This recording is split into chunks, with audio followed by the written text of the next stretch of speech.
Hey legends, welcome to the second part of my everything you need to know about charcoal. Today, in today's video, we're going to have a look at some of my sketchbooks where I've used some ugly art techniques in charcoal, and then I'm going to do a nice big charcoal sketch for you to watch with some lovely music. I've been told that my music choices haven't been the best, so let me know how I go with this choice. Was it a good one? Let me know in the comments. Yeah, don't forget to like and subscribe if you haven't already done that, because I probably won't do a bit of an outro, just this intro for you all.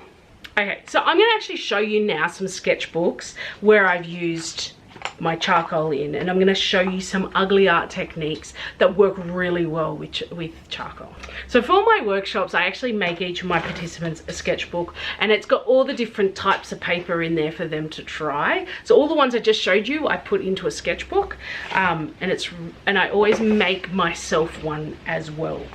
So this was the very first one I ever made, and I'm just going to show you some of the ugly art drawings in it, because I am big on expressive charcoal. So this first one is blind contour, and it looks so good. I actually really like blind contour drawing with it. Just turns out really nicely, some really nice marks. This next one I'm going to show you is timed drawings. Now, I've got a whole YouTube video on timed drawings if you want to see them.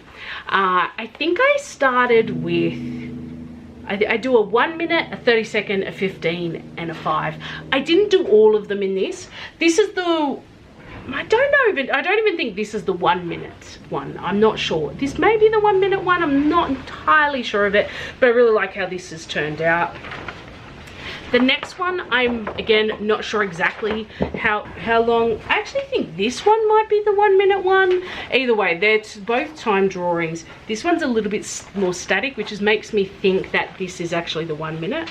I love charcoal for time drawings because you get really expressive. You start turning on its side, you stop worrying, you start using your whole arm, and it really gets some really expressive techniques. This next one I did with my left hand. Now it's actually turned out really well, so you don't really use it as an example. I actually really like how this turned out. Yeah, so this was all entirely with my left hand with compressed charcoal, and it's such a cool drawing.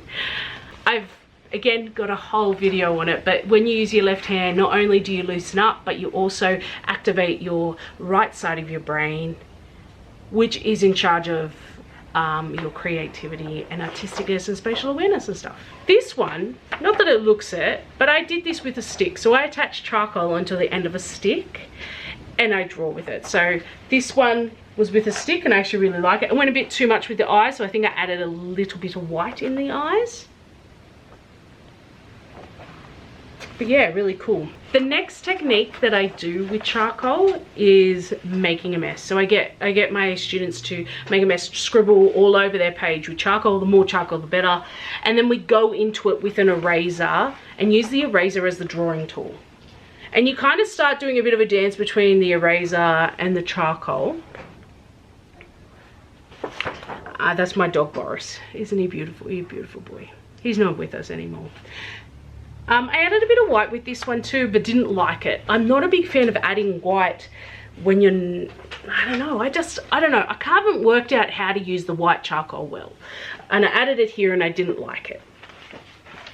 This one I did in my most recent class, and I did a super fast timed drawing of a squid, in case you can't tell what it is.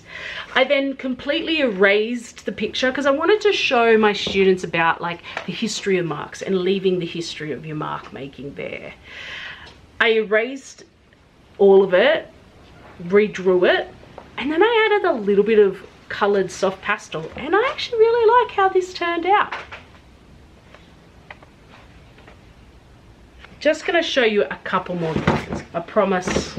So yeah, again, we've got blind contour. I'm not even entirely sure what that is. Oh, I know what that is now. That's a prawn head. It's a prawn head. One thing I've added to my repertoire for my classes is once I've done Yeah, once we've done left-handed drawings, I've added two-handed drawings and works well. Oh, pretty much all of these ugly art techniques work so well with charcoal. That's that make a mess one. Such a cute little bird. I accidentally used the back of this one and I didn't realize I'd already used the front of it. Again, a left-handed drawing of a hippo. One of the things you'll notice I do quite a bit is I rotate whatever drawing implement I've got. So whether it's a chunk of compressed charcoal or this, is I will often rotate it as I go. Okay, so here are a couple of tips for keeping loose with charcoal. Other than using like the ugly art techniques, blunt contour drawing, two-handed drawing, non-dominant hand drawing, all of that, they work really well. But some other ways to stay loose is the way you hold your implement. Now I'm just, because it's here on my desk, I'm going to use this pencil. So I will often hold a pencil like this. I want to go as far back into the pencil as I can and hold it in really loose. I do not want to be holding it like a pencil, because what happens is we get really perfect with it. It has to be a certain way and we don't want that. We want to loosen up, we go to the end. If you want to be adventurous, you could attach another stick to it so that it's even longer.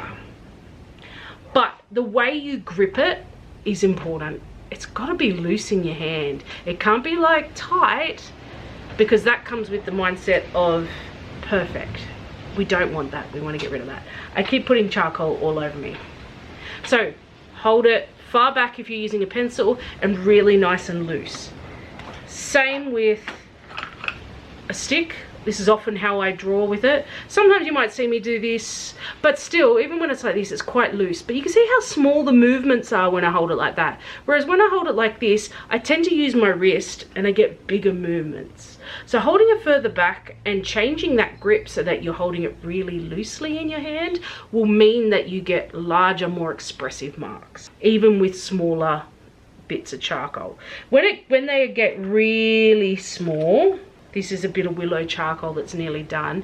Yeah, it gets harder to hold it loosely, but you know, hold it with two fingers. You try to mix it up a little bit. So make sure you're holding your implements really loosely. If you're finding you are getting too tight, erase the entire thing. You will find that it will leave marks, especially if you use compressed charcoal. Vine and willow charcoal tend to erase really well, so they leave lighter marks, but I love that history of your marks. So I erase the entire thing if I'm finding I'm getting really tight, and then I go back in and I implement something, whether I pop it into my left hand because I'm right-handed, pop it in my non-dominant hand for a little bit, or just adjust the way I'm gripping it. Try it like this if you want. Try something different if you're finding you're getting too perfect, too tight. I also find that when I'm getting a little bit too tight, sometimes just mixing up the type of charcoal. So if I've been using willow charcoal and I'm getting a little bit frustrated and stuff, put it down, either get maybe a big chunky one or get my compressed or even a pencil for a little bit, and going in with a pencil just to get some different marks to try and work out what I like. Another great way, if you're getting really tight and perfect with it, you're shifting back into that perfectionism, is to smudge it. Smudge the whole thing. If you're not like me and I don't care about having charcoal on my hands. So if you are not like me and you don't like that, you can get yourself a blending stump. I don't bother using these, I just find them annoying. So yeah, you can get a blending stump to blend it all. And I literally would just use my hands like this. Smudge it all up. Then I might change and get my eraser out and work in some of those lights that I've lost, and then I'll get back into charcoal again. The only other charcoal I didn't mention in this, because I don't actually own any, is powdered charcoal. I tried it once by getting sandpaper and just scribbling charcoal on the sandpaper and then using it. I just found it really, it didn't add anything to my artwork. I do definitely want to try pan pastels though. The black pan pastel. I've been watching Mad Charcoal use pan pastel. I do want to try that. His kit looks really good. He's got woodless charcoal in there too. I do actually have some woodless charcoal somewhere. The brand I got's quite cheap, and again, I don't like the hard one. So the only one I liked using was the soft, and it came in a pack of 3, which I found really frustrating because I'm not going to use 2 of them.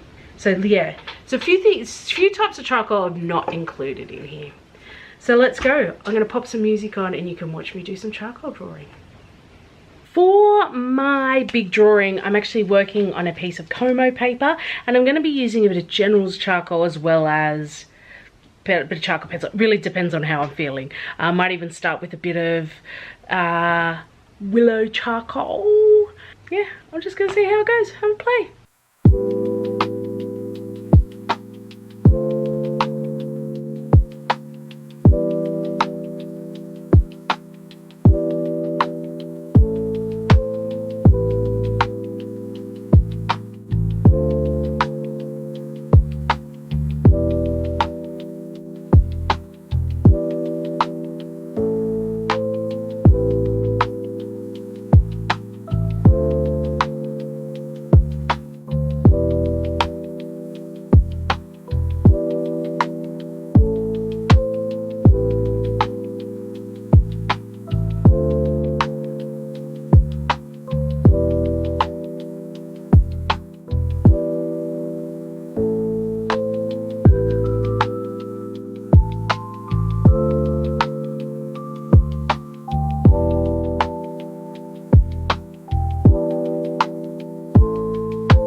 bye.